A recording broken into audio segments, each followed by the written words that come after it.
To understand the history of Zonta International District 2, let's take a brief look at what was going on in the United States and around the world before the formation of Zonta. In the 1800s, there was much talk about racial issues. Plus, women wanted to go to school, own land, control their finances, and to vote.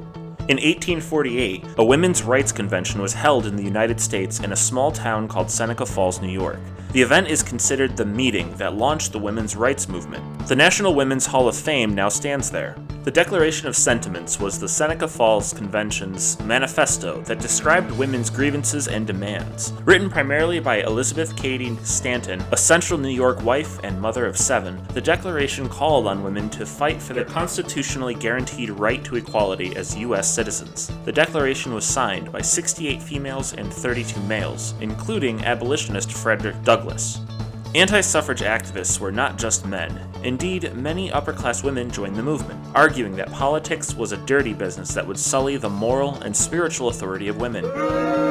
Then came the American Civil War from 1861 to 1865. It waged primarily over slavery, and women's activism quieted, even though books about women's rights began to emerge. 50 years before the formation of Zonta, Susan B. Anthony and Elizabeth Cady Stanton created the first women's suffrage organization in 1869, around the time that the 14th Amendment of the United States Constitution was ratified.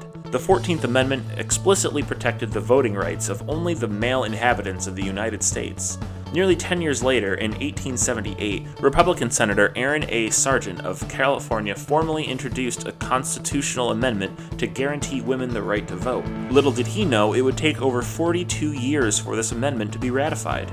The outbreak of another war, World War I, changed things. Around the world, women filled jobs vacated by men who had gone off to fight in the war.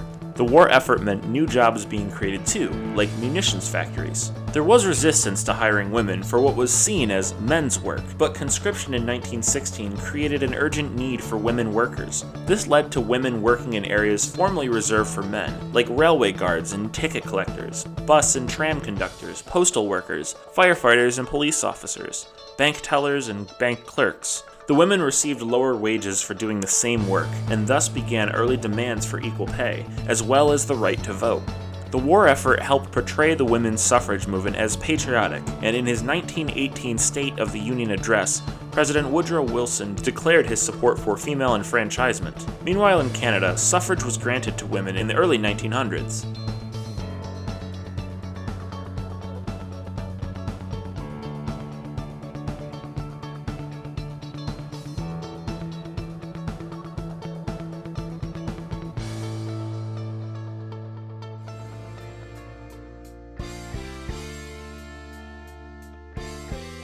Around the same time, still without the right to vote, a small group of pioneering women met in Buffalo, New York, with a vision to help all women realize greater equality while providing service to their community. In November of 1919, their vision became the Federation of Zonta Clubs, known today as Zonta International. This organization has grown to more than 29,000 members presently in 63 countries. One of these women was Marion DeForest, a Buffalo, New York native. She worked as a respected journalist at the Buffalo Express as a drama critic and editor of the women's section. She scripted and produced the play Little Women based on the Louisa May Alcott novel. It's still being performed today. But she is best known and universally acknowledged as the founder of Zonta. Among her many honors, in 2001, she was inducted into the Seneca Falls National Women's Hall of Fame. District 2 was created in 1919 with 5 charter clubs, 3 of whom are still operational today: Elmira, Syracuse, and Utica. Mary Jenkins was the Syracuse Club president from 1919 to 1920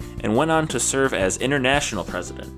Only 36 states needed to ratify the 19th Amendment for it to become law, and that finally occurred in 1920. Some states didn't ratify the 19th Amendment until the 1970s and 80s, Mississippi being the last in 1984. It took so long to happen that few early supporters would live long enough to see the final victory. Let's look at a timeline of more important events that shaped and affected District 2. In 1920, the Zonta colors and emblem were adopted. The first issue of the Zonta magazine was published as well. It's currently still published twice a year. In 1921, the first international convention was held in Syracuse. The third convention in 1923 took place in Elmira, New York. In 1923, the first international project is funded. Also in the Roaring Twenties, the following clubs chartered: the Zonta clubs of Rome, Glens Falls, Oneida, Auburn, Watkins Glen Montour Falls, Schenectady, Montreal, and Albany. In 1927, the first club outside of the United States is formed in Toronto, Canada. In 1929, the US stock market crashed, triggering the Great Depression, which would last almost a dozen years. Still, the Zonta Club of Ottawa, Ontario would join in 1930, the same year the Zonta International name was adopted. In 1933, unemployment in the US was at 25%, and in 1934, the 14th International Convention was held in Montreal, Quebec, Canada. World War II began in September of 1939 and didn't end until September of 1945. The district had no new clubs in the time period from 1930 to the end of 1945, when Ogdensburg chartered and broke the dry spell. In 1947, District 2 was established as part of a big redistricting, with Roman numerals. 5 of the 9 Confederation of Zonta clubs in 1919 became a part of District 2. The district encompassed a total of 18 clubs from Ontario, Quebec, and New York, and would grow to 28 clubs, its maximum so far by 1986. In 1948, the first Z Club ever was established in Burbank, California, US, and our district's first Z Club was established by the Zonta Club of Oneida in 1970. After Ogdensburg, 10 years went by before Oswego joined in 1955. Come 1969, Zonta International receives consultative status at the United Nations. Nearly 20 years passed before the Zonta Club of Cortland formed in 1972. The 80s saw the formation of 3 clubs: the Montgomery-Fulton counties, Upper Hudson Valley, and the Canton area. 1982, the Jean M. Kuhn Humanitarian Award was established by District 2 to honor this attorney's many achievements. She joined Zonta through the Syracuse Club, but transferred to Zonta Club of Saratoga County. Jean argued many precedent-setting cases in the New York State Court of Appeals and was a governor for District 2. In 1984, the Zonta International Foundation was established, and in 1987, Zonta International opens its world headquarters in Chicago, Illinois, US. Come 1990, the Roman numerals were abandoned. District 2 had become District 2. The district had 1,245 members at that time. Between the 30-year span of 1986 and 2016, no new clubs were added, and several clubs had disbanded. In 1998, the Jane M. Klausman Women in Business Scholarship is established to encourage more women to pursue education and careers in business. Jane was a member of the Syracuse Club. In 2012, the Zonta Says No to Violence Against Women annual campaign launches. District 2 participates in this campaign to raise awareness of global women's rights violations. It unites Zonta clubs worldwide in conducting impactful advocacy actions to fight violence against women and gender inequality. Also in 2012, the first E-Club is established in Uruguay. To date, District 2 does not have an E-Club yet. 30 years after the Canton Club was chartered, the Zonta Club of Skaneateles was formed in 2016, and in 2017, the most recent club of Zonta's first century, the Zonta Club of the Adirondacks, was formed. Here we are in 2019. The district now has 20 traditional clubs, 5 Z clubs, and the first ever District Golden Z Club chartered by the Zonta Club of Utica.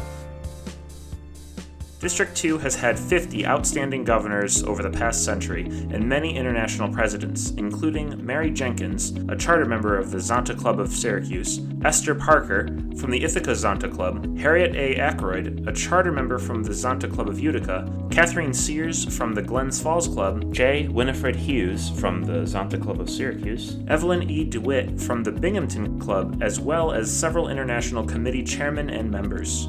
The video you're watching now was first screened at the 59th District 2 Conference, hosted by the Zonta Club of the Adirondacks and held in the beautiful Olympic Village of Lake Placid, New York from October 18th to October 20th, 2019.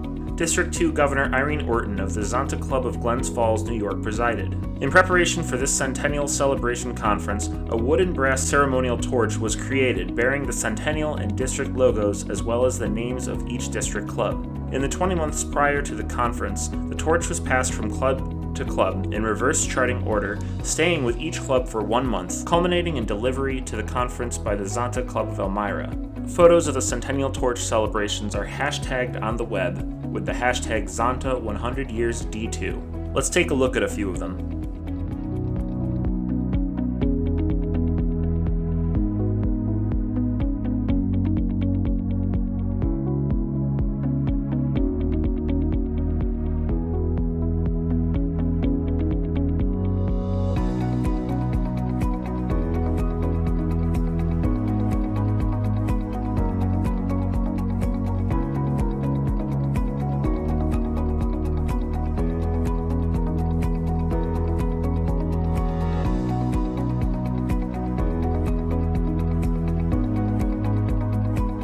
In celebration of Zonta's 100th anniversary, several clubs created a video of their club's history. These are featured on their websites and on the District 2 YouTube channel. Here's some excerpts.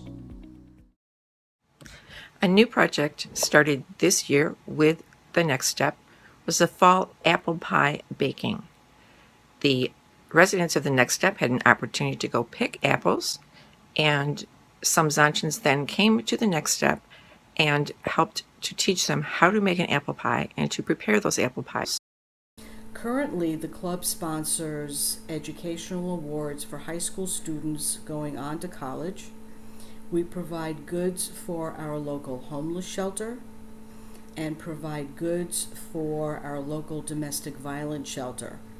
We do this through the Pillowcase program.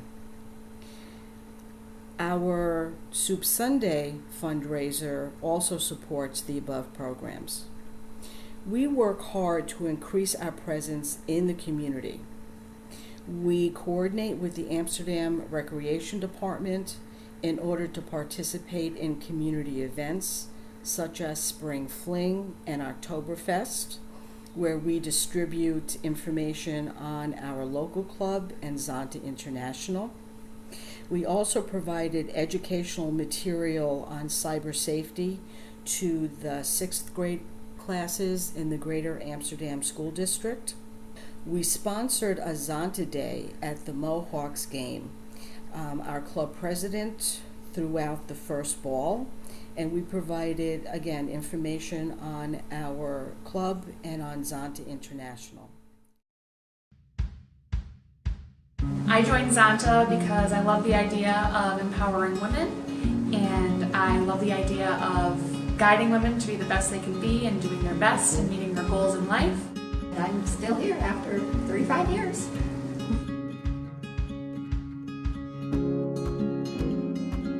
I joined Zonta of Ogdensburg because of a past member. I really had the utmost respect for her. She was a very professional person. I believe in Zonta's mission, and I love the camaraderie that we have in our community. I joined Zonta because I wanted to do more in the community, and I truly believe in the mission of Zonta. I just really truly believe in empowering women. Our Zonta Club is known a lot for the scholarships that we give students. We do both adult learners and high school learners. And the exciting thing is many of the people that have won in high school are now coming back and joining Zonta. So when I graduated high school, I won the scholarship from the Ogdensburg Area Zonta Club, so I knew what Zonta was involved in and kind of what it was about. And after I came back after law school, I wanted to get involved in the community, doing community service and things like that, because that's what I'm really passionate about. And so I looked into Zonta and decided that that was the right choice for me.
Hello, my name is Roberta Mosley Nero. And I'm Ann Martino. Ann and I are charter members of the Zonta Club of the Upper Hudson Valley. We're here today as part of Zonta's 100th birthday celebration to share with you a brief history of the Zonta Club of the Upper Hudson Valley. To begin with, we started out as the Zonta Club of the Columbia Green area in June of 1984. We were formed by our wonderful friends at the Zonta Club in Albany.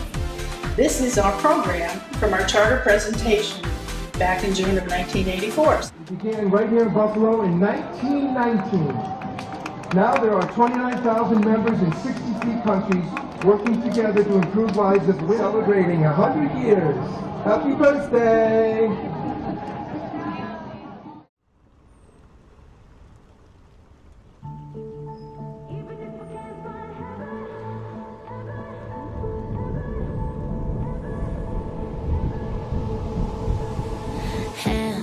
Put your empty hands in mine.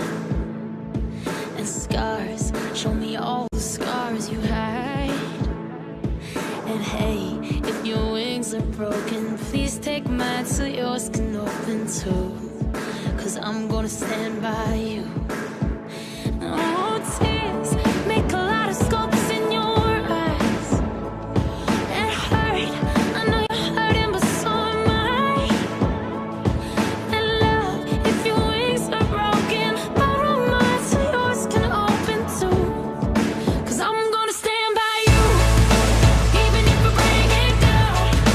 We can find a way to break through. Even if we can't find heaven, I'll walk through hell with you. Love, you're not alone. 'Cause I'm gonna stand by you, even if we can't find heaven. I'm gonna stand by you, even if we can't find heaven. I'll walk through hell with you. Love, you're not alone. 'Cause I'm gonna stand by you.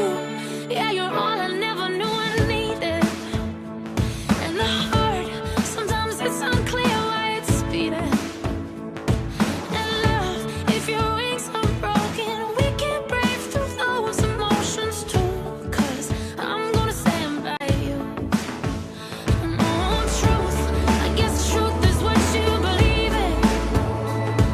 And faith, I think faith is having reason. And I know my love, if your wings are broken, borrow mine so yours can open too. 'Cause I'm gonna stand by you.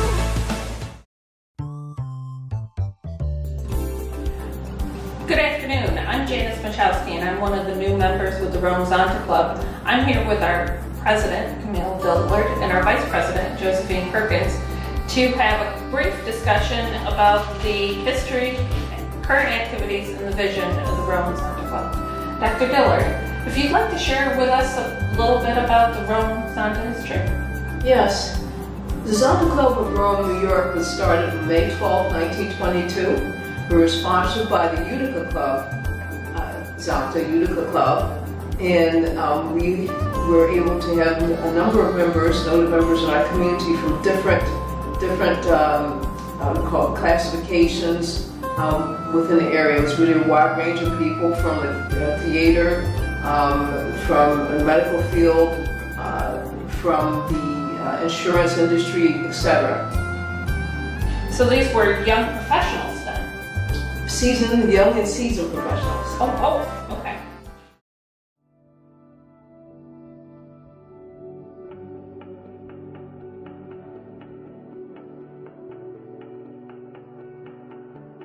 New Beginnings was a program that we decided was needed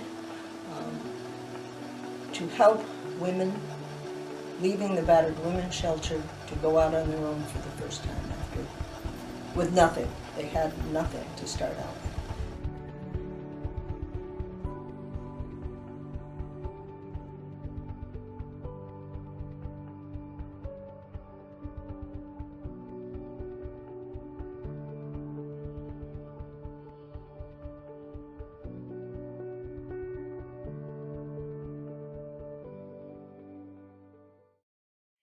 The Zonta Club of Syracuse was founded in 1919 and is one of the original first 5 founding Zonta clubs. we have a rich history of advocacy, community service awards, scholarships, and community projects. The first convention of clubs was held May 20th to 21st, 1921 in Syracuse, New York. Our club's commitment to advocacy began at the first meeting and continues through today. In 1966, culminating the 2-year effort was the establishment of the Syracuse Zonta Foundation, which then purchased Zonta House to be sold for $1 to the Girls Club of Syracuse. Our mission is to be a leading global organization of professionals empowering women worldwide through service and advocacy.